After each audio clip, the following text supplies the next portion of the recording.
Syndicate. Presented by Dano's Seasoning. Yum Yum, get you some. Yum Yum, get you some is right. Get you some Dano's Seasoning. Real quick, before we even get into the intro of the show, TJ, I didn't mention this to you. Tonight we just went simple. We went grilled cheeses.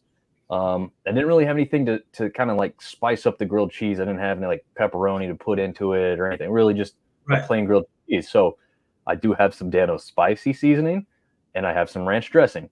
So I kind of mixed the two together to give me a little spicy ranch. And I was dipping that thing in there. So I'm not mad about it. I'm not mad about that. Right? I was like, combination.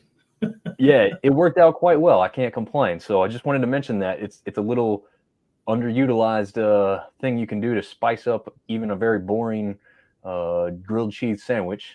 But anyway, we are part of the Dogs Media Network. Welcome into the Sunbelt Syndicate, hosted by myself, Dominick, and to my always point the wrong way.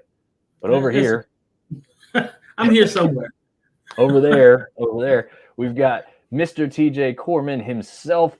A very busy man here lately, but he has made the time to come back on and help us out with our bowl rankings show. And we're just going to have some fun with it, man. This is not to be taken too seriously.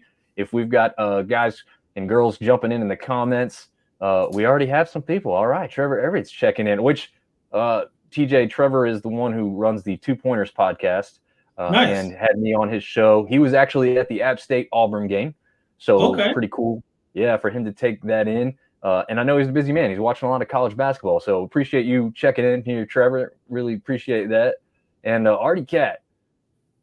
And he's saying hello to everybody, man. How are you, sir? Artie, good dude. Artie even showed up to my solo podcast last night on App State basketball, which I'm sure was a 40-minute struggle fest for me to carry a show all by myself. But we'll try and get better at that. And like I said to the viewers, TJ has an open invitation. He can come on whenever he wants. On that aspect, TJ, before we get into the football stuff, sure. I didn't give you fair warning on this question, but like, what is your thought process on Sunbelt basketball? Don't be afraid to be honest, because I don't think it's very good this year, to be totally honest with you. I mean, you've got a couple, 2-3 pretty good teams at the top, and then everybody else is, middling 500 or much worse, in some cases like Georgia Southern, who's now 0-10 on the season. But yeah, I mean, if I'm being honest, I hadn't kept up a whole lot with it. I do know Appalachian State has gone on a sort of historic win streak lately, which, and by historic, I mean like 20 some odd years since we've been this good this early. So, it bodes well for us in the future, I hope anyway. I say overall, though, like you said, it is sort of a down year for us. I know James Madison's pretty good. They've been doing really well as of late, but what are they not good at? So, I mean, they've got football, basketball. I think is it baseball too? And then they're soccer, right? And are they? Yeah, that's what it was. I thought it was something else. Yeah, they're calling themselves an everything school because they had, an undefeated football team until they played these guys. That's right. Now they got a number 20 ranked basketball team in the country. They put men's and women's soccer teams into the NCAA tournament. I believe they have a pretty good field hockey program. I believe they've actually, obviously before the football team jumped up, all the other teams have been Division I, right? So it's not that big of a jump for them to just change conferences. But I believe they have a previous national championship in field hockey, if I'm not mistaken. Really?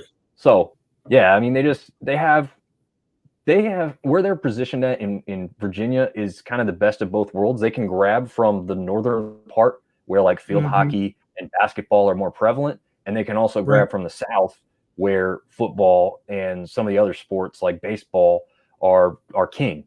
So they're set up pretty well there as far as geographic location is concerned. So it's not ultimately surprising. They have been pretty good in a bunch of stuff so far. So we'll jump back in. Wanted to mention, obviously, we're presented by the Dogs Media Network and collegefootballdogs.com. I believe we are posting up bowl previews just about every day. I'm still put the finishing touches on 2 of mine that are actually Sunbelt games. and then they'll be posted probably tomorrow at this point, I think. But go to the website, check those out if you haven't, to see what our thoughts and feelings are on some of these bowl games coming up. Of course, Sunbelt specific, but even if you've got some interest in some of the other ones, we've probably got somebody writing an article about it. I was going to say, we probably got you covered. Yeah. We've got guys doing recruitment articles, transfer portal articles. And speaking of transfer portal, TJ, did you see the news today about Mr. McCall? Yeah. Well, I did know he was in the portal or entering the portal, but I don't know what happened past that. Okay. Well, he is coming to NC State officially. How about that? Yeah. So, well, NC State could certainly use a quarterback, because the one they had last year was not, I mean, this guy was awful. And that's just that's putting it that's being nice. And that's what's so interesting is that was the Armstrong kid who like set records in Virginia. But I know, you and I both know Virginia's never been a world beater when it comes to football. So I don't even know what records he beat.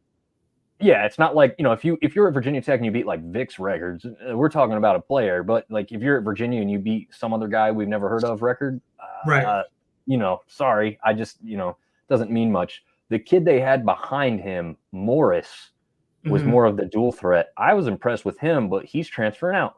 So, in comes McCall. I think at this point, a lot of people think he will be the starter. I had a guy at work today come up and be like, "What about this McCall kid? What can you tell me?" And I said, "Well, what kind of offense do you expect to run with him?" I was going to say, it depends on what you want. Yeah. I said he's going to be really successful in a read offense where he can get out of the pocket and make plays with his legs as well as his arm. But if you want an elite, drop back pocket passer, I really don't see that being him. I mean, Tim Beck tried to make him into more of that this year, and I don't think it was successful early on. They tailored the game more to him until his injury, obviously, and they started winning games. So if you let him be the player he is naturally, I think you're going to see a lot of success with him, especially surrounded by more Power 5 talent on the field with that Concepcion, their wide receiver. That could be a tandem. But it looks promising. But like you said, you've got to quote unquote let him cook, right? Like let him be himself. Let him get out of the pocket, use his legs. Don't make him a drop back passer, and give him 1 to 2 reads, right? If it's not there, look for a second read. If that's not there, go, run, take off. He's not the kind of quarterback that you want 2 and 3 and 4 seconds sitting in the pocket, because he's not that guy. He's gonna turn you over, and that's the problem that he's had when he's been in those kinds of offenses. So I think he's a quality talent? Yeah, absolutely. I think he's serviceable. He can certainly do the job, but the offense has got to be what he's good at. And I think that's the mistake a lot of coaches make, is trying to turn people into something that they're not. So absolutely. Yeah, no, I totally agree with that. I think that's, like we said, exactly what you saw with Tim Beck early on, trying to learn. He's the first-time head coach. So, and obviously, being a first-time head coach, you want to do things your way, right? Like you want, if we sink or swim, you want to be sinking or swimming, doing it the way you've done it. So yes, absolutely. There's no doubt about it. So you understand it from that perspective. We said Trevor's joining in, checking in. He said he's got 2 screens up, which we appreciate. I have the exact same screen up over here too. App State currently up 81-74 over Queens. Yeah, I got my. I do have it. TV on. You got nice. We're all doing the same thing, Trev.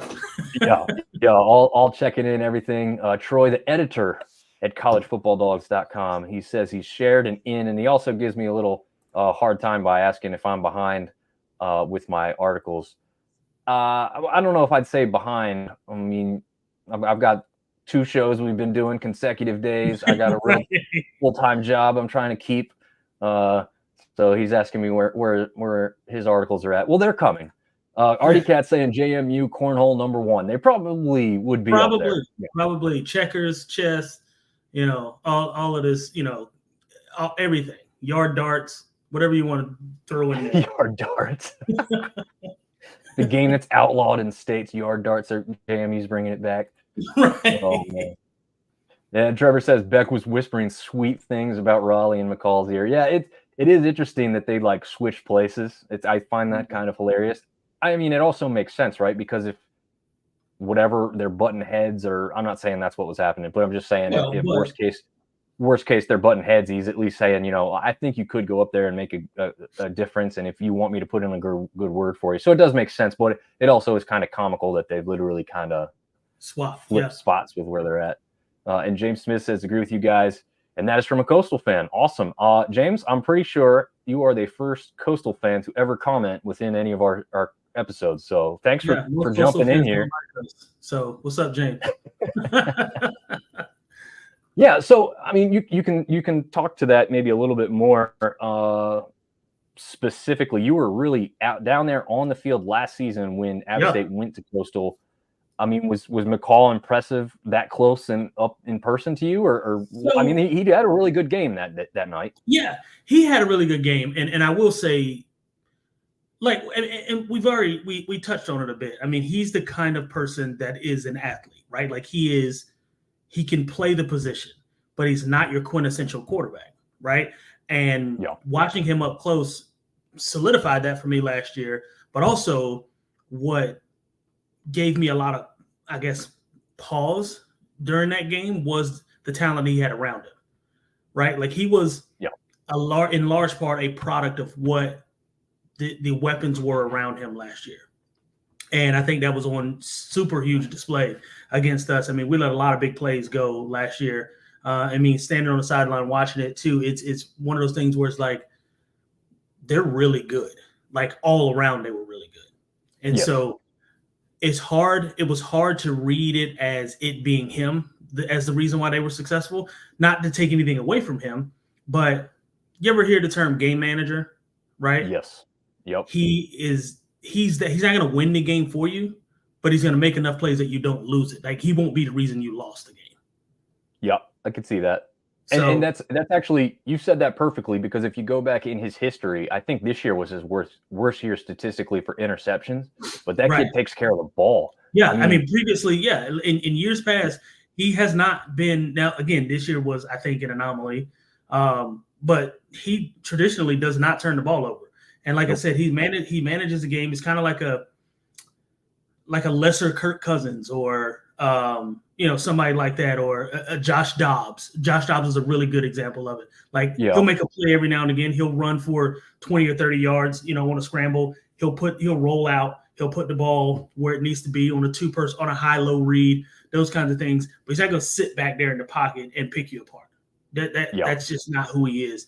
And, and there's nothing wrong with that. And that's gotten a lot of people to the NFL. Not saying that he's going to go there, but that kind of ability has gotten a lot of people to the NFL, i.e. Josh Dobbs and, a couple others. So Yeah, I think that's a good thing to touch on, is the NFL aspect. You got to think part of him going to a Power 5 is to try and prove those doubters wrong. With where he's been. He had to have been told something like, they need to see more out of you for you to be where you want to be going into the draft or something. I mean, that's what I'm thinking. I mean, someone alluded to the fact that if you stay here at Coastal Carolina, your draft stock will stay stagnant or drop. And if you want it to improve, you have to go somewhere else and be successful. And that, because Beck's running off it that doesn't fit his skill set.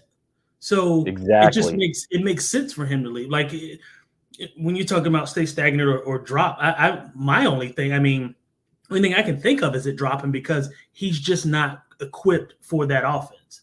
You know what I mean? So James saying he excels. Yeah, excels at the 15 to 25 yard pass. He also mentions that his daughter went to App State, and so they get to go back and forth when they play each other. That's pretty cool. Nice, that's awesome. House divided. Yeah, house divided for sure. So definitely a little bit of a fun aspect. Oh, Big Ten backers jumping in here. Dominick TJ on a Wednesday, count me in. Let's go. Nice. Good to have you guys along, Steve and AJ. We didn't do a clip breakdown today because really there hasn't been any football since the last time we did this. So we'll save all that. Give me a second. My screen just went dark because my charger dropped out of my computer's not charged. Give me 1 second. No problem. I'm going to while you do that, I am going to pull up the overall numbers for what the Sun Belt has lost to the transfer portal a tongue twister, I guess I didn't know I was about to have. Just to go over some of the numbers as TJ does that, you've got Coastal Carolina already with 22 within the transfer portal. ODU with 17. These numbers are moving all the time, folks, too, by the way. I don't even know how relevant this is, like minute to minute. ODU has 17. Monroe has 15. That one makes a little sense because they're going to have a coaching change there. ODU, I was a little surprised with 17 guys on the portal after the season that they've had. Yeah, that's crazy. To a bowl game, right? Yeah. I mean, I guess you could see some guys, for playing time, right? That's obviously probably one of the biggest aspects to people being in the portal. But, another thing I think you're seeing guys in the portal is that the team's not very good. So, like, a ULM kind of makes sense, where an ODU, to me, having more than Monroe at this point. They were trending up, yeah. Yeah, I just don't know. Georgia State having 14, to me, that one makes perfect sense. They really started hot and really cooled down. There's probably a lot of frustration going on with that program right now. Well, until you start out hot and you don't play well, sorry not to cut you off, but no, you're good. There's probably guys that are on the bench that are thinking, man, I could do just as good as the guy in front of me. So why would I stay here and be a backup when I know I can play? So yeah, absolutely. Troy's asking us to talk about the Pac-2. That no one cares. So we're moving on from that. He's a big Washington State fan up there, the Cougs. But no, this is a Sun Belt podcast, so we won't be talking about the Pac-2 in this one. Big Ten backers. TJ, is the transfer portal good for football in your opinion? That actually, I had something just like that down. Not the exact question, but perfect from the Big Ten backers. TJ, let's hear your thoughts on, like, I know we're both fans of the NIL. Get these kids paid. What about the transfer portal? I don't think I've ever really heard your thoughts on it either. So let's hear some of that from you. Yes, but with a caveat. So I absolutely think the transfer portal is good for football. Here's what I don't like. I don't like when you're playing for 3 and 4 different teams, right? You should be able to transfer, no questions asked, the first time, right? Like, you're not having a good year at so-and-so university and you want to transfer to another university. That shouldn't be an issue. I don't care about that at all. The second time you apply to transfer, there should be an application process. And you should have to provide parameters as to why you don't want to stay where you are. And there has to be legitimate reason as to why you're transferring. If it's just, I'm not playing or the team's not good, then hell no. No, you stay where you are. You made that bed, you lay in it, right? And I get it, because the frustration that, these kids are having is that, these coaches can leave and go get new money wherever they want and get a coaching job wherever they want. And that's, to an extent, that's true. But there are contractual agreements that these coaches sign that they at least spend 2 to 3 years in these universities before they leave, right? Yeah. Generally speaking, anyway, unless just something catastrophic happens. So while I think the transfer portal is absolutely good for football, I think it should not be abused. And I think a lot of people, a lot of times, again, Bo Nix, I think, played for 3 different teams. I think, who else did we talk about last week? The guy quarterback for Rice now. Yep. This is like to say John David Booty, but that's not it. That's the guy who played for USC many years ago. JT Daniel. Yeah, JT Daniels. I mean, he's played for like 4 teams. No, okay. The answer is no. Yeah. You. I mean, after 2 times, you stay where you are, right? And the second time, again, there should be an application process. So there should be some sort of, you need to provide us with some hardline evidence as to why you need to go, because past that, I mean, come on, man, this is too much. It's not good for football to see a person in a new jersey every year. That's not good for football. Yeah, I agree. It equated to the NFL free agency. I mean, doesn't it kind of feel like that now? Yeah, well, and so, but here's the thing, though, and I don't mind NFL free agency if you're getting cut at a team because they just, they run out of numbers, right? Right. This is not, the 2 things are not the same, right? If I'm on the Dallas Cowboys and we've got 5 running backs, but we only got 4 slots at running back and I get cut, then obviously I'm on a free market and I can go wherever I want or whoever will take me at that point. But that's a different issue altogether than I'm just not good enough or I'm not getting playing time or the team's not good and I get to leave. Like, again, there's contractual agreements in the NFL. If your contract expires and you run out, then you're a free agent. You get to hit that market, right? Or, like I said, you're a big name player. You force your way out of a contract. That's a completely different situation altogether. But in college, I think it's important that we're not teaching these kids anything by having them leave whenever adversity strikes. Right. You know what I mean? Yep. You can't, and it's not good for the next level. Like, I don't think there are NFL teams chomping at the bit to get Bo Nix. And you can correct me if I'm wrong, but he's probably going to go late first round, maybe early second round. But I don't see him. He doesn't move the needle for me if I'm an NFL. Right. He's not somebody I get on my team and I'm like, he's not a Caleb Williams or a Michael Penix or somebody like that who's going to come in and immediately be good. Yep. So it doesn't do me any good as an NFL coach to see a guy transfer 3 or 4 different times, because that lets me know he's not, when adversity strikes, he's not the kind of guy that I want in my foxhole. Yep. Yeah. So, and a perfect example of that is, as good of a season as he just had, they're talking about Drake May, he's now declared for the NFL draft, and they're talking about him being, up towards a possible number 1 pick. And it's like, this kid didn't even, so like that tells you it doesn't, the team aspect of that doesn't really matter. Like, it's really just a look at the guys as individuals, which, I mean, it really should be, obviously, anyway. But we got a couple other questions I want to get to too. Coastal's 20, which was primary playing time and seniors wanting to prove themselves at a higher level. Yeah. But again, that I do agree with TJ too. Like, you're destroying an entire team when you take that many guys away. Like, King Beck has to go, and now part of that's probably okay, right? Because that's a little bit different of a circumstance. I'm with you, and I think you'd agree too. If there's a whole coaching staff change, that should be one of those like applications, waivers that gets approved. Like, hey, there's nothing we can do here. They can't hold this. And like you say, hold these people accountable because the coaches are held to contractual obligations. The reason that they can also move is because the team that's taking that coach usually is giving them a ton of money in buyout. So it's not the same as these kids just going, I just want to move. The coach isn't just saying, I want to move. He's getting, in most cases, life-altering money for not only his family, but also some of that money going towards the university he's leaving a lot of times. So it's not 1-on-1 with these coaches and these players leaving. But I do agree with anybody who says if a coach change occurs, which I think Troy has up here, coaches and coordinator changes. Coaches. Well, and that's part of the justifiable reason. Like, okay, so first time you leave, fine. Second time you leave, there was a coaching change. Okay, justifiable. That's fair. And if I'm an NCAA, I let that ride. Or, I'm having a difficult time here. I want to get closer to my family because, my mom's sick or somebody, so those are things that make sense to me. But I'm not just, we're not good. And, I'm not getting any playing time here and I'm better than so-and-so, but the coach doesn't like me. I'm sorry to hear that, brother. I'm sorry to hear that. But the answer is unequivocally no.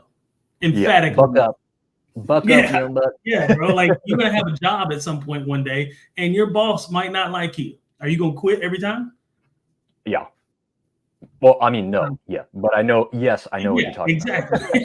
So, I mean, come on, man. Yeah. So the Big Ten backers are then asking if that helps or hurts the Sun Belt teams. What we've already seen, I think it hurts the Sun Belt teams in immediate future. But. And TJ, you can speak to this because you played at that FCS level. There's a ton of talent there that it's also trickling down. So the Power Fives are grabbing from some of the G5s. The G5s are grabbing from some other G5s, obviously, and some Power Fives. But they're also grabbing up guys. And App State just did this with Malachi Jackson. Is that the first name? First name right? He came up from was it Stony Brook? Somewhere he was lighting it up as a wide receiver. Division I FCS. So it does trickle down, and so I think it's not the biggest hindering thing. But I just talked about it last night in the basketball. It destroyed the basketball conference. I think this basketball conference as a whole. I'm not saying the best team last year was better than James Madison. Not saying that anything like that. But I am saying the depth for the entire conference, when you look back at where some of these guys were last year, statistically, like leading some of the statistical categories within the nation or being in the top 5 or top 10, we had a lot less of that this year in basketball because a lot of those guys were grabbed up by bigger and better programs, to be quite honest. We had Jordan Brown go from Louisiana to Memphis. He's since been like kicked off the team or left the team, so that's unfortunate. We had Mika Hanlogden, like a 7-foot center for Marshall, get an offer to go to Florida. He's been gone. Yeah, I mean, a lot of talent lost in other sports, but I think it's also showing now in football as well. So, yeah, I think it kind of hurts immediately, but you could probably find some diamonds in the rough. I feel sorry for the coaches, man. I know that they get paid a lot of money, but this is it's hard, more than full-time job, man. They're probably putting in hundreds of hours all the time, just trying to keep up. I mean, look at Dion in the portal right now. I mean, he's got like 7 transfers that are just on his offensive line that are coming to play with him. So, and he needed it, right? I mean, the offensive line was absolutely horrendous. But still, you know, you got to hit. I mean, there's no off days if you're a head coach in college now. There are no off days, especially with the portal, with recruiting, with all of these things that you got going on. Like right now, I mean, there's no downtime. Again, season ends now. You know, if you're not a bowl, not a bowl eligible team, you're right now on the road. Like immediately you're on the road. There's no slowing down. So no. And I think that's why you saw some of these guys commit to App State and some other programs last year, because he got to spend more time on the road because they didn't go to a bowl game. So no championship game, no bowl game. So you get to get out there. Let's keep going with the questions, man. I'm loving some of these questions. We haven't had a episode quite like this just yet, right? I mean, we've been trying to focus on games, and then we get to some questions and game specific. But this is open-ended. This is kind of what we're all about here, just free-flowing it. Artie wants to know about the proposed super conference, if you will, by the NCAA with a $250,000 per player times 53, $6 million to field a football team alone. TJ, do you want to start off with that one? Yeah, I don't like it. So here's the thing. I'm for a lot of things as it relates to college football changing, especially the landscape of how things are. But I do believe that there are conferences that need to happen, right? Like you need Big Ten, you need Pac-12, you need, Big 12, SEC. Like you need this because it helps. Think of it from an NFL perspective. There's the NFC East, AFC East, blah, blah, blah, on down the line. There has to be a top. Like there has to be a ceiling at some point for each of these teams. Otherwise, we're going to get back into where we were in the 90s, where we're just ranking teams just to rank them. And, the top 2 teams that, because a committee got together and thought they were good, end up being the best teams. Now, there's a different system now because I think it's 10 games or 12 games that we're going to in 2025 for the bowl games. So, or the playoffs, the NCAA playoffs. Yep. So there'll be that. You'll be able to determine a true best. But getting there should be part of that. Like and 2, having a super conference takes away from those schools. Like I want a conference ring. Right. Like I want to be a conference champion, because again, what if I don't win the national championship? What if I don't win the bowl game that I go to? Right. I want to know that I was a conference champion. You know what I mean? So yeah, I think those kinds of things, it matters to the kid. I know for me, when I was at App State, winning the national championship was awesome, but also finishing number 1 in our conference, that was because it was hard to do. Like that's hard to do. You beat up on each other. Furman was good back then. Georgia Southern was good back then. I mean, these schools are still good, but even Chattanooga gave us some decent games every now and again. Wofford was always tough. You've got, these teams were, it was hard. Elon got better as we progressed and went along during my time there. So, it matters finishing first in a conference. So anyway, I say all those words to say, I don't like super conference. I don't like one big giant conference. I don't want a melting pot of football. I think having the opportunity to be number 1 at something, whether it's a national championship or number 1 at your version of whatever the championship that is, I think that matters. And I think psychologically to these kids, it matters. Yeah. No, I agree. I don't want to see it. I will say that I think we unfortunately will see it some point in our time. Like I feel like it's headed that way. Yeah, the almost inevitable like Big Ten and SEC is going to be like the NFC and the AFC, and those teams are going to have all the money. There's Power 5 teams right now that won't be able to compete at that level. They just won't have the money. They won't have the donor base, and they're going to have to drop down. Yeah, so, I mean, imagine Illinois, right? Like Illinois, there's no way Illinois can compete with it. If they made a super conference right now and just took North and South, and you've got Ohio State, Michigan, obviously in those conferences. Syracuse. Syracuse is okay. I'm just thinking of quality teams up north. There's not a ton of them, but if you just divided up the country, and then you took this, teams like Illinois wouldn't make it. Teams like Rutgers wouldn't make it. Like these schools are. I mean, you've got Michigan State. Obviously, they'll do well. Iowa will do well. These kinds of teams, but your smaller schools. Indiana would be awful. Would absolutely. Yeah. I mean, they would get pummeled. It wouldn't even be close. No. It'll be interesting because I think it's going to kind of go towards it. I will say this, a lot of FCS teams wanted to make that jump up because I think a lot of people saw the writing on the wall with this. Like the FCS is going to become more closely related to like a Division II because there's going to be a further divide at the Division I level.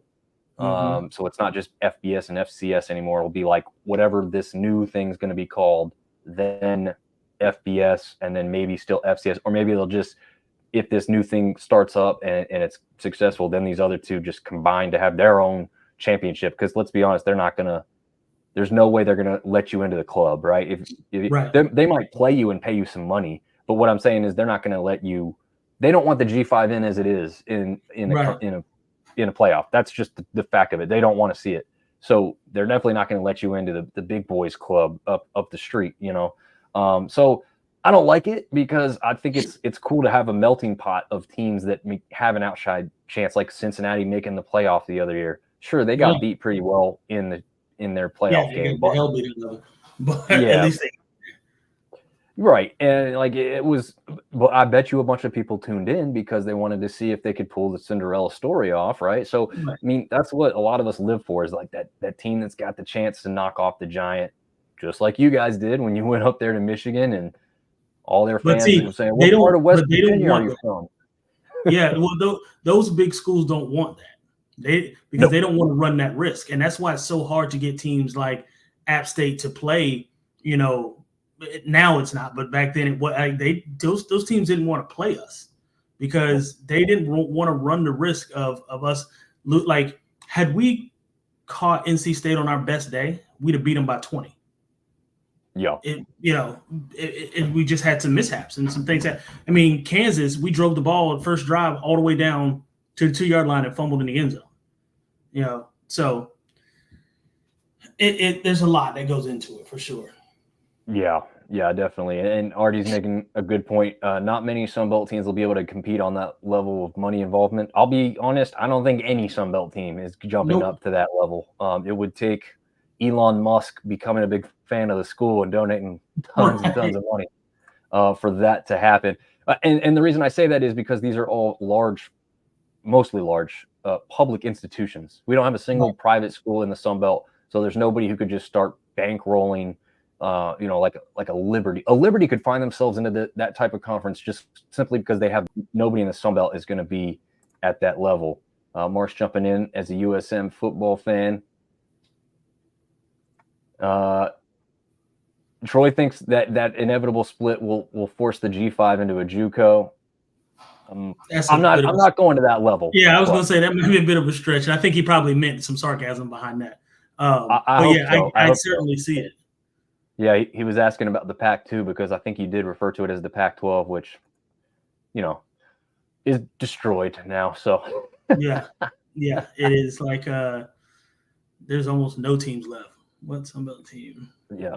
So Big Ten backers are asking, what Sunbelt team in the past do you think would push some top Power 5 teams in a 12-team playoff? I think the teams were. Go ahead. I was going to say, this year, I I think App State had a pretty good game against James Madison, but I don't see any reason why defensively James Madison couldn't have held themselves in check. We both did agree that their offense isn't quite as powerful as some kind of made it out to be, but I don't think offensively against App State they just didn't have a great game, and obviously part of that was due to the fact of App State's defense stepping up in that one. But I don't think maybe you won't agree with me, but I think if I'm being honest, you play that game a bunch more times, I think it's much more of like an even split. If you play 10 times, it's like 5-5 or 6-4. I agree. I mean, you win by a nose of the football in overtime. I mean, no one won convincingly, or App State didn't win too convincingly to make me think JMU wasn't a great team. And they obviously rebounded with winning their last 2 games of the season. So I think right away, right off the top of the head this year, I would have put JMU against. I mean, I don't think they're going to be beating Georgia necessarily. Sure. But I think they could hang right with Florida State, who obviously we know now is not in the playoff, but a lot of people thought they were kind of a shoe-in before, the championship game. Had they had their starting quarterback. I'll let you grab a team or two that you think from the past, and I'll think of some others too while we think about this one. I don't know if maybe you have an App State team right off the top of your head you're thinking of. Yeah, I mean, if I'm, it's hard to say. I think the very first year App State beat Carolina. This was, I think, back when we played them in. I think we played them in Charlotte. No, we played them in Chapel Hill. The very first year we played Carolina, that team would certainly push some P5 teams. That was the one with Darrington Evans. Yeah, Darrington Evans. That was with Chase. What was his name? Was it Chase Bryce was the quarterback then, or was it the year before Chase Bryce? No, that was Thomas Hennigan. Thomas. Yep. Zach Thomas, and they had Thomas Hennigan, Darrington Evans. Yeah, that team certainly would have. I mean, you're talking about. I think we had 4 guys on that team go pro and are actually still playing right now. Yeah, I was going to say I just pulled up the 2019 schedule. Their only loss was a incredibly cold and windy night up in Boone on Halloween of all days, and they lost by a field goal. They had the plays executed to win that game, but the windy and terrible cold conditions. I mean, Zach was hitting a couple guys in the hands, and they weren't holding on to the ball. Yeah, I watched it on TV. It was the ball was doing this. Yeah, it was a nasty night. I think if you have a little bit better weather, you have a different outcome in that game. And you're talking about 100%. A team who's possibly going. They would have. I don't know if they would have replaced, but they would have had a win over a Power 5 team, and possibly going up against. I think it was Cincinnati that year who went to the New Year's Six. So you're talking about an App State team that could have been there. Scored a lot of points that year. Yeah, they scored a ton of points that year, and their defense was, after the first couple games, they had they were allowing over 30 points a game in their first 4, but they rebounded and had 3 straight games where no one scored more than a touchdown, and then a couple games near the end where people were scoring about 2 touchdowns at most. So defensively they were still strong. Offensively they were crushing it. So I think that's a team for sure. It's hard to say on any of the newer teams, Southern Miss and the likes, because I don't know their history as far back as well. Although we did just say James Madison, which is one of the newer teams. I think it was 3 or 4 years ago, Louisiana's team, when they had that very mobile quarterback, I forget his name. They were really good. Yeah, let me pull his name up because Levi Lewis. Yes. Yep.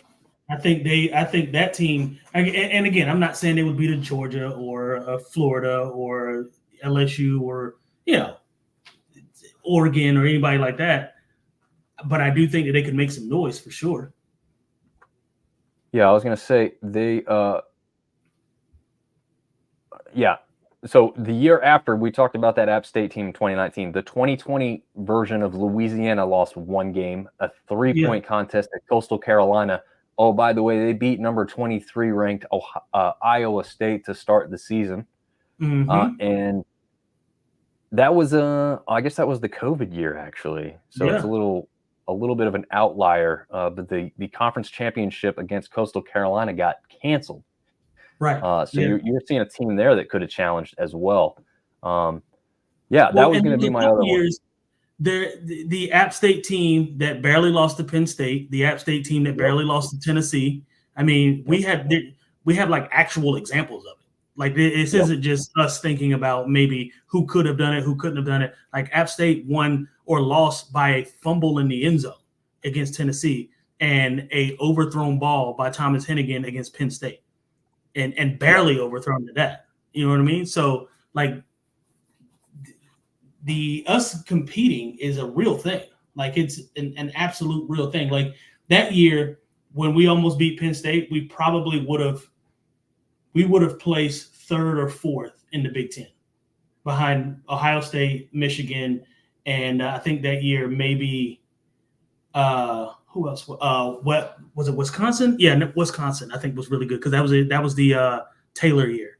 Yeah, that was the Taylor year. So those are the three teams I think would have beaten us. Because if you give us another crack at Penn State that year, we beat them. Yeah, I think that's a very real possibility. They were not scary at any point. No. The bad part was they had Johnson going up against Duck. Yeah. 5 versus 5-4 or whatever. I mean, Duck is still from what highlight. I mean, he's playing arena football. If I remember seeing last, he's still an incredible athlete. But I mean, that's just I don't know what you do to defend somebody like that. Like he was still making pretty good. He wasn't letting him have a ton of yardage, right? But there was just some stuff that he wasn't going to be able to stop, literally because of his size. He almost got a pick six in the what was it in the preseason a couple years back. He's playing for the Bears. Yep. I think it was against the Lions, or I can't remember who it was against. It was a preseason game. He almost got a pick six. He got walked down. That wasn't very, but no. But I mean, he was obviously a good athlete.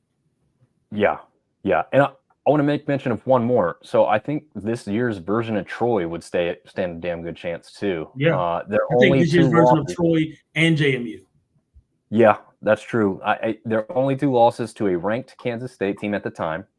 And then James Madison was not ranked at the time they lost to them, but that was their only other loss, was a really good quality James Madison team who ended the year ranked. So, yeah, I mean, we'll see what they do against Duke. Not that Duke is the greatest measuring stick, but if they go in there and they just decimate Duke, then, I mean. Yeah, I think they will. I think they could too. Only question mark I have now is obviously with a new coach, not being named yet, but an interim coach who's going to be controlling that. Sometimes that could be, a little bit of a difference maker, I guess. So we can see we got anything else. Oh, are you saying it's supposedly open? The big super conferences to any school that can pay the money. Yeah, I mean that's literally what they care about, right? They don't really actually care if your team's historically been good and they want to invite you in. There's no feel good stories in this. It's all about the money. It'll take tens of millions of dollars with all the conditions for money loss sports. Yeah. Troy's saying they're farming players out, the bigs and the littles. Yeah, that's absolutely what it is. It's just a further divide than what it has been. Talent rising to the top, so to speak. Yep. Artie's got one for us too. Former Sunbelt member, the 2006 FIU Panthers. The brawl they had with Miami Hurricanes proved they could hang with anybody. Oh man. Yeah. That was a while ago, but I do vaguely remember. Yeah, that was my sophomore year. Yeah. Yeah, I remember that. Yeah. I don't specifically remember it, but now that he's mentioning it, I have some idea that it happened. The Big Ten backers are excited about the G5 playoffs. Need some major upsets in my life. Yeah. I am excited to see someone pull it off. I hope it's a team that I actually kind of care for, though. Like Liberty this year. If they get decimated, it won't hurt my feelings one bit. I'm not a Liberty fan in the least. What's your favorite Sunbelt team of all time. Well, I mean, it's going to be an App State team for both of us. Appalachian State. What are we talking Yeah. about? Next. Specifically though,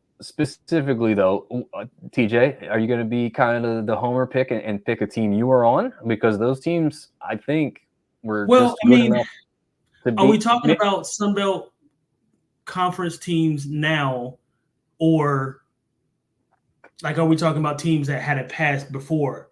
So, because if we're talking teams that had a past before, then obviously I'm going with the 07 App State, Mountaineers. I see what you're saying. Yes, that's a good clarification. Right. So yeah, if we're talking traditional Sunbelt, I got to go with Marshall, to be quite honest.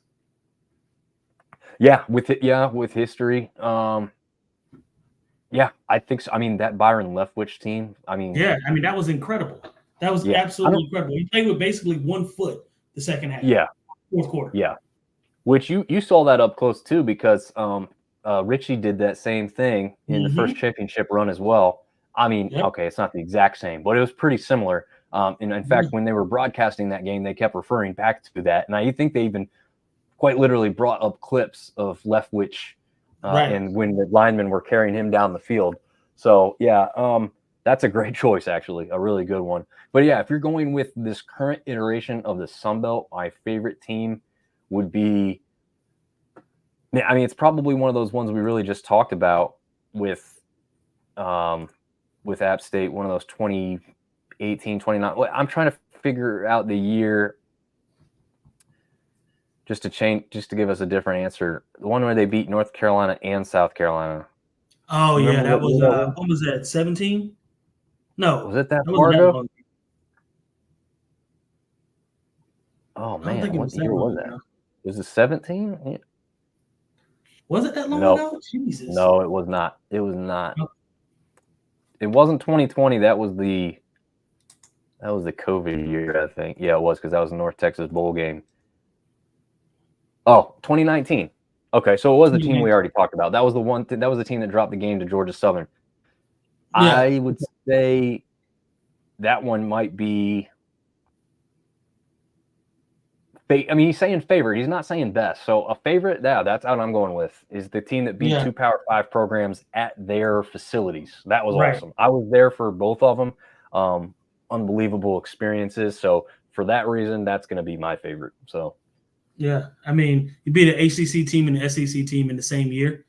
I mean, I don't know how much better it gets than that. Yeah, and the UNC one, there was tons of App State fans. TJ, you and I were both there for that one. Yeah, and then the South Carolina game was a night game. That place was also jamming with App State fans. I mean, literally, we were told by multiple people that the App State fans came in bigger numbers and were louder than any SEC team that has come to Williams-Brice or whatever their stadium's called. So that was pretty cool to hear. Yeah. No, it was. I've been in that stadium before. It's a nice stadium. It's loud. It's a really. I mean, they just don't play quality football consistently. I mean, they've had one-offs every now and again. That's true. Jadeveon Clowney year, and then I think they had was it Colt McCoy year? Was it not Colt McCoy? He played at Texas. What's the quarterback? God. It was years ago. I can't remember. He obviously wasn't very good in the league. But I mean, they're spotty, right? I mean, yeah, they are. It's not. They're certainly not Clemson, which is gotta suck because you've been around longer. Yeah. Well, that's the funny thing is, like, the year that App State beats 2 Power 5s, neither one of them is all that amazing. Right. So you can't hang your hat on and be like, we beat 2 ranked teams. Neither one of them was even ranked. In fact, shouldn't even had a close game against South Carolina. They let it get way too close at the end, but whatever. Artie, moving on from that, says Georgia State and their incredibly old traditions from the early 2000s. It takes you back to yesteryear. They have traditions at Georgia State? I mean, I'm unaware of these. Yeah, right. All right, well, I love this discussion so far, but let's also jump into what we called the show, right? Because that's why we came in here. We'll get into this. And I mailed in the graphics a little bit, so we're using the same ones we did for the other day, just because it was simple, right? We're doing is ranking. We're not breaking down this stuff too much. So this is my first game. It was our 12 games of Christmas. This was the number 6 in order of appearance. But today, for me, my big time game that I'm going to care a lot about and be really interested in, and like I said to TJ earlier, this is me trying to remove my homerism. The game that I'm going to want to watch every snap of is App State. I'll still want to watch every snap of this one, but I think from an outside perspective, this is the one that people should be paying attention to. We've got a really, really good quality Troy team who's now sitting 11-2, going and playing a Power 5 program. The first time in Sun Belt history that anybody from the Sun Belt has gone on to play a Power 5 program in a bowl. Mainly because of the circumstances, to be quite honest. There's never been 12 teams from the Sun Belt in bowls either, and that's part of the reason they've been placed into this bowl. So it's well earned, but for that reason, it's getting my number 1 ranking. TJ, do you just want to go back and forth with these, or you want me to go through all mine and then? You go run. Yeah, you can run down yours, and then I'll run down mine. Okay. I'll bring these same graphics back up when you run through yours and try and reorganize them or something. Sure. So the second game for me is a weird one, right? Neither one of these teams have amazing records. It's not going to stand out for that aspect. But this is Texas State's first bowl game. And we're going to bring Artie's little thing in here. He's excited to be going bowling. He also says he despised Troy, but he does want them to win big against Duke. Yeah, I think I'm feeling the same way. I don't really despise Troy, but I do, just for conference supremacy, want to see them just annihilate the Blue Devils. Also, us being close to Durham, I just want to see them go down a notch because all of a sudden people were talking about a Duke football team that mattered, and I'm like, I still don't think you guys are really. It doesn't feel right. It doesn't hit the ear right. Yeah. Okay. So Artie just commented this, and this was actually part of the thing I was going to mention. This is why I'm really excited for this and ranking this one second. Their side of the stadium is completely sold out. Rice is going to probably pack this place out pretty good too. It's not a big time travel game for either one of these fan bases. Right. So this is an inter-Texas matchup down in Texas in the Frisco Bowl. So I mean, man, I think it's just going to be, the atmosphere for a bowl game is really going to be greatly improved in this one. And again, that's why I've got it listed as number 2. Oh, I'm clicking on the wrong thing here. I'm like, why is it not moving? That's because I'm clicking on the wrong screen. Excuse me. Number 3 is kind of similar to the same reason I just put that other game at number 2, but I've got the Cajuns going up against Jacksonville State. I think this one's in the Superdome. And to me, the Superdome is kind of the home of former Sun Belt Championship games, former host of the Sun Belt champion for their bowl game. And so it's just a big time party atmosphere. It's going to be a really nice stadium down there in New Orleans. And because of that, the Cajuns are going to probably pack that place out pretty good. It's going to be impossible to sell that arena out. But I think Jacksonville State, not being too far, they're located in Alabama, is going to bring a pretty good contingent too, because much like James Madison, they weren't supposed to be here in the first place. Right. So I think you've got a really excited fan base, excuse me, and one that really wants to get to this game. First bowl game is in the Superdome. That's not a bad thing. So again, a lot of excitement going into that one.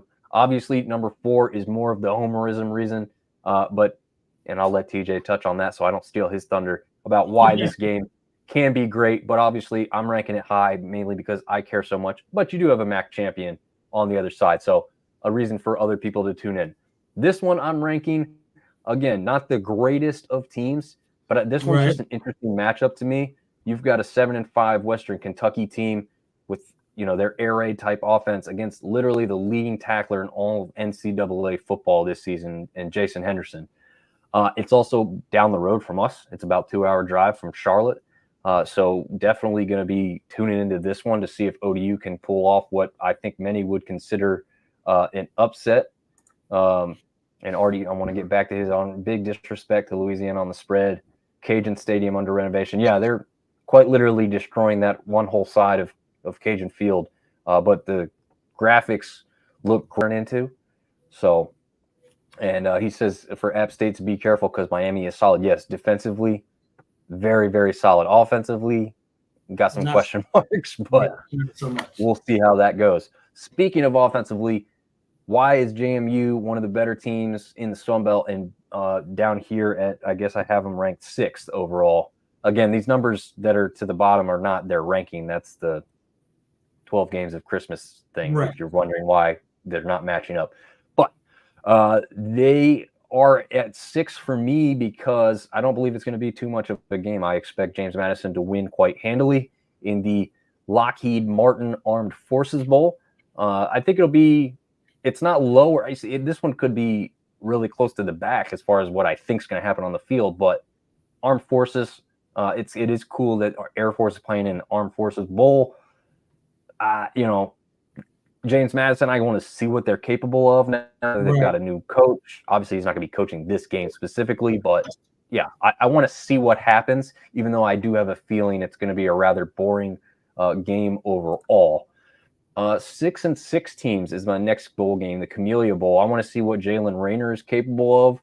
I don't think this one's dangerously close, even though NIU's got the same record. I don't know. Just think the Sun Belt's more powerful, and I think you've got a guy in Rayner that's going to be very dangerous out there on the field for that one.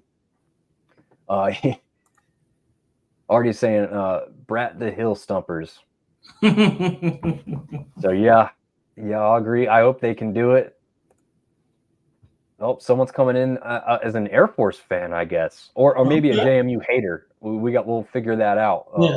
As we go. Maybe I don't know how you say that name there. It's just a Facebook tag, but Mr. Brown there. Zakoy Brown. Zakoy? Okay. Is that how you say it? I would think so. I don't know. Okay. Because normally it's like a Mick Coy. So I would think Zakoy would be, and that the sound that X makes a Z sound, which is odd to me. I've never understood that. Let me go get my 5-year-old. He's doing these sounds in school right now, and I'll. Right. Yeah, Brody can tell me everything about anything except when I tell him to go brush his teeth. Oh yeah. Yeah. Then he's all of a sudden hungry. Oh yeah. Okay. So he says, yeah, it's McCoy. He's an OSU fan. Oh, okay. Well, thanks for jumping into the Sun Belt podcast. Appreciate you, brother. Yeah.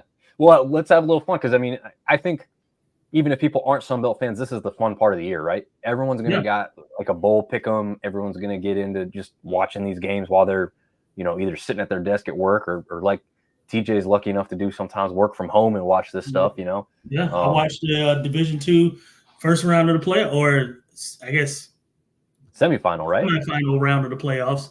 Yeah, so I was watching it while I was working today. So there's that. There you go. Yeah, that's nice. So Artie Cat says that the previous matchup, I think, can I go back here? There you go. K9 versus K9. Yep. Mm-hmm. Very true. All right. So the next game, again, 2-6-6 teams. This one is low on my radar because I think this is kind of like that James Madison versus Air Force game. I think the Jags should win this one rather easily. They had some weird games, but from everything that I've looked up and read and seen from Eastern Michigan, just doesn't scare me in the least. I think Jags should take care of business rather easily in this one. Coastal Carolina 7-5 going up against San Jose State at 7-5. This one is just, it's out there in Hawaii. I don't really know much about San Jose State being a Mountain West team. I know they got that quarterback right there pictured, Cordero. It's interesting. We just talked about how many guys Coastal's lost, right? So the excitement for this game has dropped for me because of that factor. Because otherwise, if you had McCall going against this Cordero kid, I'd be a lot more. This would be closer to the top for me because of the two quarterbacks going at it. But again, that's not going to be the case. So we'll have to see what happens in that one. Georgia Southern and Ohio. I ranked this one low. Which one number am I at? I'm at number 10 here, 10 of 12 games. So I'm ranking this one low mainly because I think it could be a loss for the conference. Quite honestly, I think Ohio's probably right where they should be with that record. I think they're a pretty good team. And Georgia Southern, as we talked about previously, has lost like their last 5 games coming into this. Yeah, they won't be excited going into it. I got them ranked 9th. So okay. So we're kind of right there. Yeah. Now this is the first game of the weekend, whether it's Sunbelt or otherwise. This is an 11 a.m. Eastern kick. Another reason I'm not super pumped about it. Breakfast beer, son. Get your breakfast beer. Oh yeah, no. Hey, actually, by tomorrow morning they'll check in on the wisdom teeth and the sinus puncture, and they'll tell me if I'm eligible to drink carbonated beverages again. So nice. Good luck. I have my fingers crossed for you. Yeah, me too. Because I'm fiending for a soda, and obviously this weekend, like you said, maybe a beer or two. So yeah. This one, again, just like the Coastal situation, Marshall has lost some stuff, lost some players here that could have been playing in this game, and yet again, I don't really see them coming out on top in this one with what UTSA's got.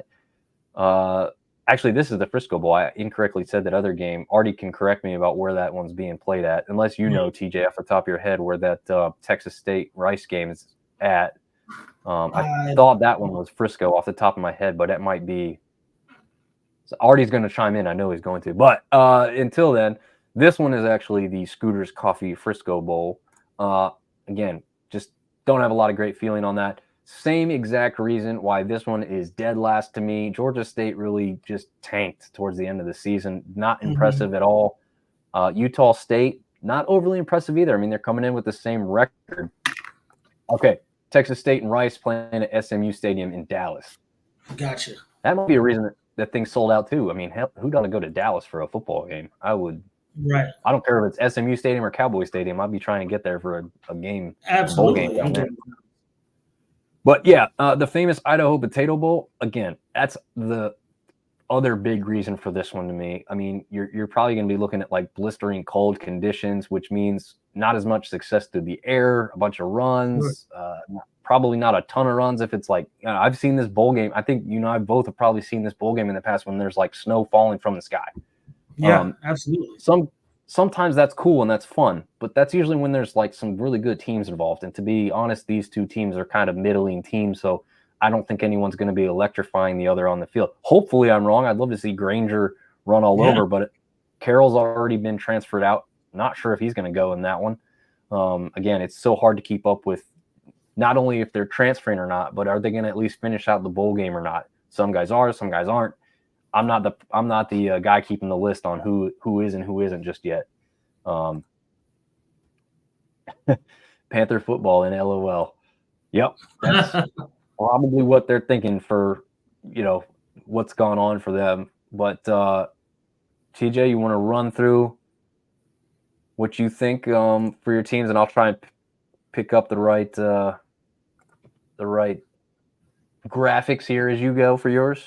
Yeah, I got Miami and App first, for obviously a couple different reasons. Number one, for me, obviously I'm an App State fan, so I'm going to tune in. But I also said number one, App State, because I think to the casual football fan, and I'm not speaking to people who follow football, but to the casual football fan, people know who Appalachian State is. Just a general run-of-the-mill, somebody in, East Tennessee somewhere has heard of Appalachian State. Oh, that's that team that did that thing one time, right? Like they you know what I mean? Like they've heard of it. So I think that will generate some buzz. And then from an X's and O's standpoint, Miami's really good on defense, really good. And we're really good on offense. I think it's going to be a clash of strength on strength. So I've got this, ranked number one. Number two, I've got Duke and Troy, or Troy and Duke. I think it's going to be super exciting. I don't know that I've, outside of Appalachian State, ever seen another Sun Belt Conference play an ACC team. So I think that'll be fun. It also, like you said earlier, will be fun to see Duke get beat. I think Troy's going to beat them pretty handily. I think the I think the spread, let me look at it, is like 8 points in favor of Troy. Troy -8. So, they're thinking what we're thinking. I said by 10. Yeah, I said by 10, but I think Troy's just better all the way around. Third, before you go ahead. I want to jump in because if McCoy's jumping in for the first time, he may not know. He says he loves the fact you guys upset Michigan. McCoy, in case you are unaware, TJ was on the team, on the field, completing, helping to complete passes as a wide receiver in that game. So you are talking to a guy who literally has been there and done that. So I'm sure TJ loves to hear that every time it comes around. So I just wanted to let you know and jump in before we got too far down. He says that's why he loves App State. Yeah, if you're an OSU fan, I'm sure you do love App State. Yeah, I mean, there's Michigan State. At my old job, my boss was from Michigan State. I was one of his favorite people because of that. So, so there's that. But yeah, I had Duke and Troy next. Like I said, I mean, I want Duke or Troy to just trounce Duke. I don't hate Duke. I just don't like them. Like I just third, I had Rice and TSU for the exact same reasons that you had, and I wrote it down. I wrote down, haha, this is gonna sound the same. But no, it's for the exact same reasons, because I think this is going, and it's not because either one of these teams are just great teams. I think just the atmosphere, like it's going, if it's not big anywhere else, it's going to be big in Texas. And people are going to absolutely fill that stadium up, or at least as much as they can, to be a part of that. I mean, Rice is up and coming. Texas State has had, by all accounts, a fairly decent year, right? I mean, they've had a pretty good year. So I know they're going to travel well. So I've got them. I've got them ranked. I think that was third. Fourth, I had. What did I have? UTSA and Marshall. And I had UTSA and Marshall because I think two things are going to happen, or one of two things are going to happen. Either Marshall's going to completely have given up, which I hope doesn't happen, or they're going to take it personal against this quarterback because no one's picking them to win. I think right now it's UTSA by 13 is the bold prediction. And I think that they're going to take that personal. I would. Like, you're not going to beat me by 2 touchdowns in a bowl game, bro. Like, that's just not that's not going to happen. So my hope, and I'm going heart, not head here. I don't think they're going to win, but I certainly don't think they're going to get beat by 2 touchdowns. So I had them next. South Alabama and Eastern Michigan, I had to follow that. It's just like these next 3 are kind of middle of the pack teams, right? I've got South Alabama, Eastern Illinois. I've got then Georgia State and Utah, Western Kentucky and ODU after that. So it's like a bunch of like middle of the pack type teams. So, and then also to headline that, Arkansas State and Northern Illinois. So 6-6, 7-5, 6-6, 6-6, kind of all packed in there in the middle together. I don't blame you at all for that. I agree. Yeah, I just don't. I mean, people are going to watch them, right? But nobody's going to rush home to their TV set for it. No. Right? Like if I miss the first quarter, I'm not going to be mad about it. I'm going to watch it because you and I mean, that's just who we are. We're going to watch football. Right. But if I miss the first quarter, I'm not going to rewind the game. Like I'm not going to be mad that happened. Well, I mean, I'll rewind it if it's like 28-0. I'll be like, "What happened?" Right? Yeah. Well, I get what you're saying. yeah, I need to know. And then McCoy, McCoy. I see your comment for TJ. I'm gonna let him have that, but I'm gonna let him finish his stuff first too. And Artie's saying, paging Dr. Harris. he expects UTSA to win that one. I think is what he's trying to say. Yeah, absolutely. Let's see. 10th, I had Georgia Southern and Ohio. I think, like you said, Georgia Southern has not done well to end the season. I think Ohio's better, just to be quite honest. I hate saying that because I want somebody. I hope I'm wrong. Just like I think you said the same thing. I hope I'm wrong. Yeah. I just don't see it happening. JSU and Louisiana. So I understood why you put it as high as you did on your list, because atmosphere, and that matters. But I think Louisiana beats the hell out of JSU. I don't think it's. Oh, I love it. I would love that. Yeah, I don't think it's like what. Let me see. Let me check the spread. I don't think this is going to be close. The spread on that one right now is at wow. Okay, it must have moved because I'm seeing Jacksonville State actually favored by 3 right now. Really? Which I do not did when we did our show last week. It was not that case, right? No, they were favored by 6. LSU. Louisiana was favored by 6, and now they got and then they got the over under at 59.5 points. Sheesh. Maybe they know something we don't know. But I don't think this is going to be particularly close. I think Louisiana is going to beat them like a drum. I think they'll beat them by at least 10. Yeah, I would love to see that because everybody wants to come for that next G5 spot, and now that Liberty has been put in there. Jacksonville State's a Conference USA team. They're not an American team, but still, Conference USA wants to sit up there and be like, we're still better than the Sun. I just don't think it's even close. But no, of course not. If the Sun Belt drops this game, there's going to be the people that say, it ain't that far apart or whatever. And it's absolutely that far apart. It's absolutely that far apart. You could take your best team against our middle of the pack team, and it wouldn't be close. Yeah, I think that would be the case with what Liberty's put on the field this year. Like, they don't scare me. I watched their championship game. I was not overly impressed. Right. Sorry. It's okay to cheer against Georgia Southern. Deeper than hate, baby. Yeah. But while we got you stopped here, we'll just go ahead and put McCoy's comment up here. Then he says what?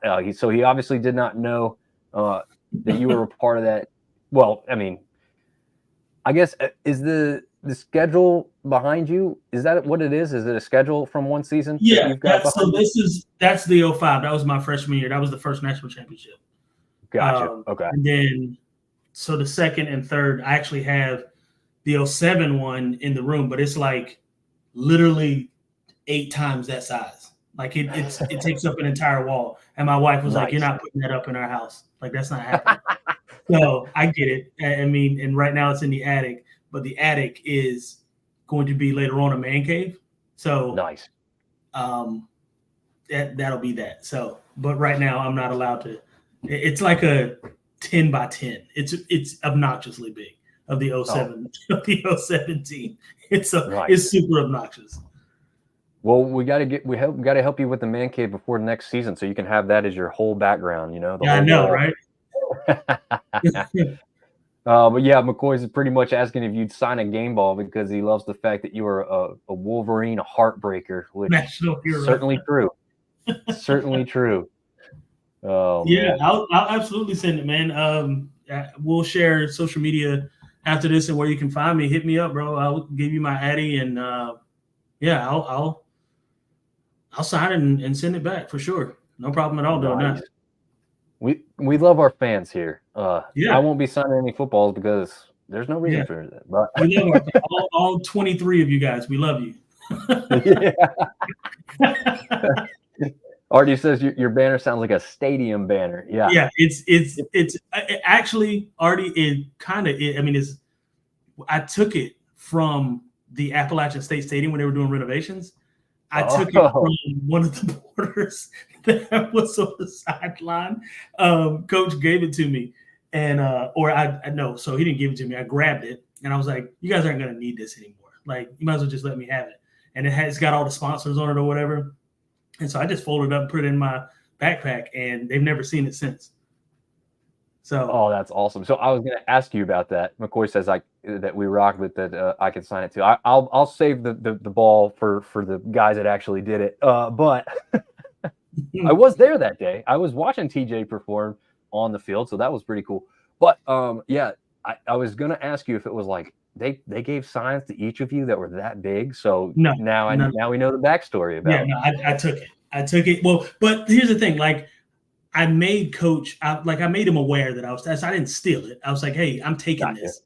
They were okay, so there's Artie's comment, making it look like you put under your shirt. So. Yeah, right. Oh man, yeah, that's that's the cool part about playing for a team, I guess, right? I mean, Yeah. those are the kind of perks you can sometimes pull off. So, Yeah. very cool to hear that you actually have that thing, though. That's awesome. Yeah, absolutely. So sorry, we interrupted your rankings. So I think No, you I had one more. I only had one more Yep. left anyway, and that was JMU and Air Force. I had that ranked Okay. last because I think this is going to be just a slaughter fest. This isn't going to be particularly close at all, in my opinion. I mean, let's see the line. Really, JMU plus or minus 3? Is that all it is? Yeah, I got them by Wow. at least 14. They're not running the ball last week. Say again? That was also higher last week. Yeah. I think a lot of these have changed, and they're going to continue to change as we get closer. Like these things happen, especially with people entering and leaving the portal. That kind of like all that stuff weighs in too. But I just think I don't think this is going to be close. So I think too, this has a lot to do with the line moving. Has a lot to do with coach leaving, and then I think they got 1 or 2 players in the transfer portal right now because of their coach leaving. So I think that it's kind of why. But even still, JMU's defensive line, they got 2 guys on there that belong in the NFL. They're not running the ball against them the way that they plan to do. So I don't think it's going to be particularly close. Yeah, and Artie agrees with you. Says what? That's insane. So JMU wins easily is what he's saying, and I agree with both Artie and TJ here. I think that they win rather easily as well. Yeah. What I have learned recently, because I'm not, in this state we can't bet legally, at least not yet. That's coming in January or February, TJ. I don't know if you're aware of that. Yeah, it's right around the corner.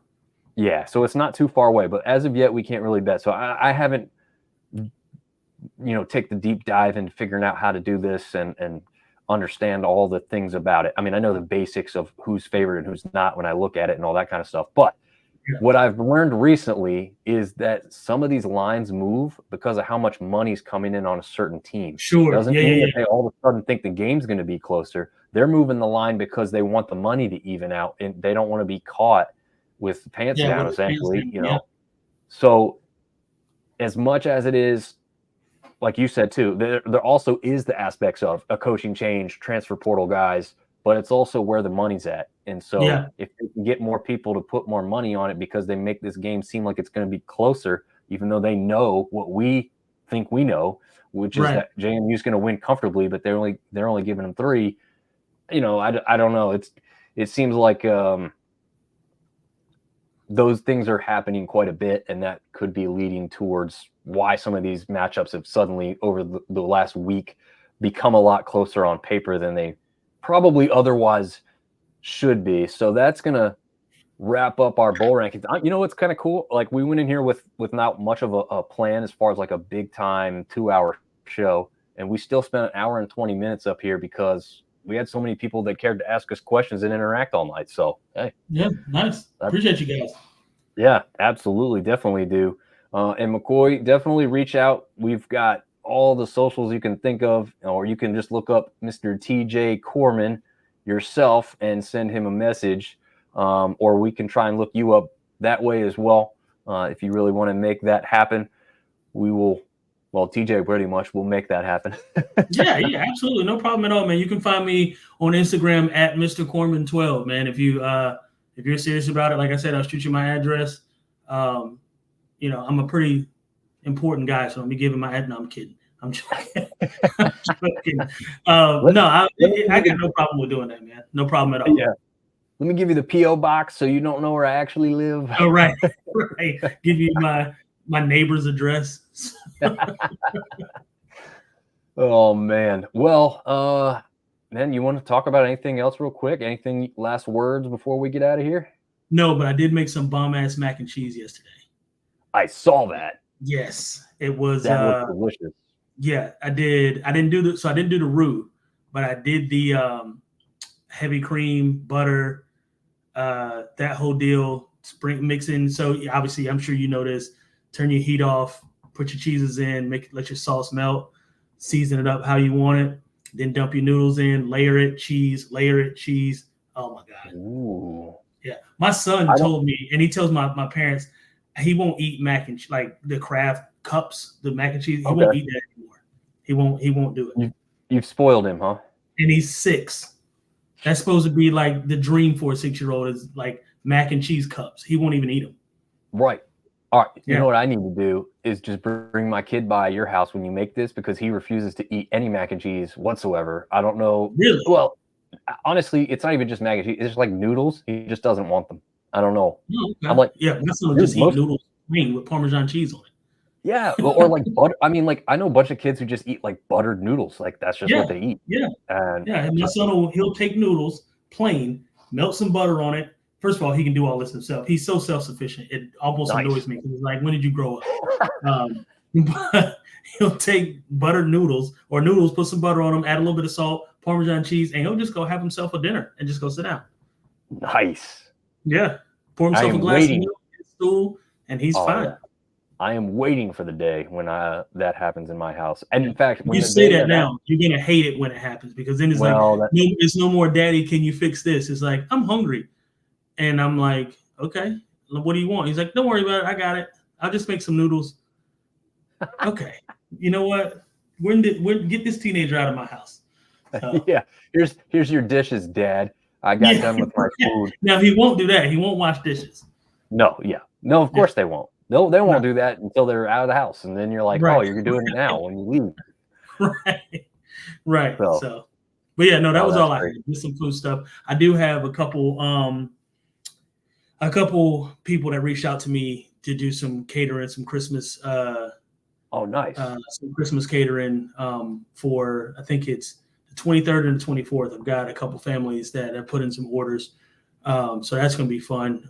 Couple smoked turkeys, couple smoked hams, a few racks of ribs, some wings, Dang.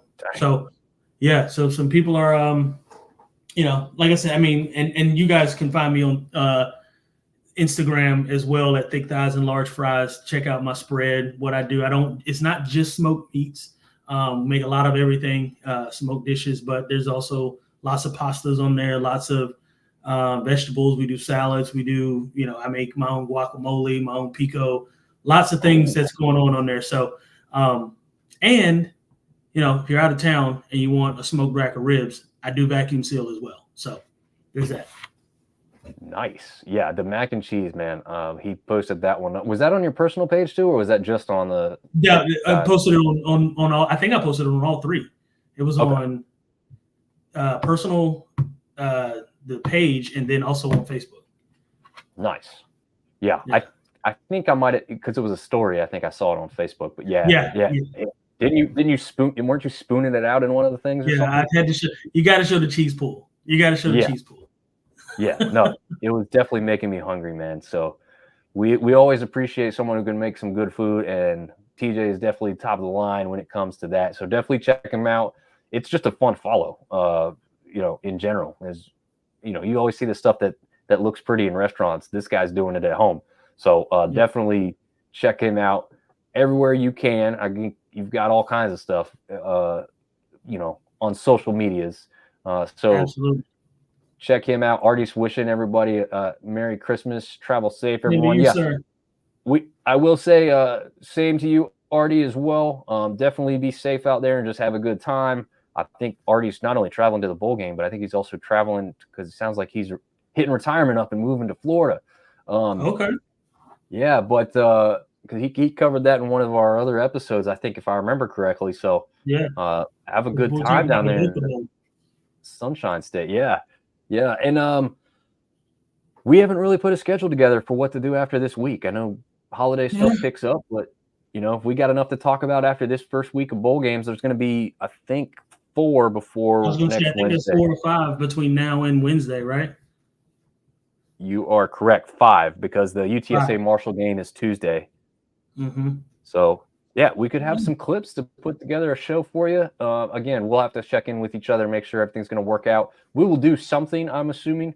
We may tailor some days to help our schedules both if we need to do something like that. But otherwise, hopefully we can mostly plan on seeing y'all next Wednesday again. And thank everybody for tuning in, and we will see you guys next time.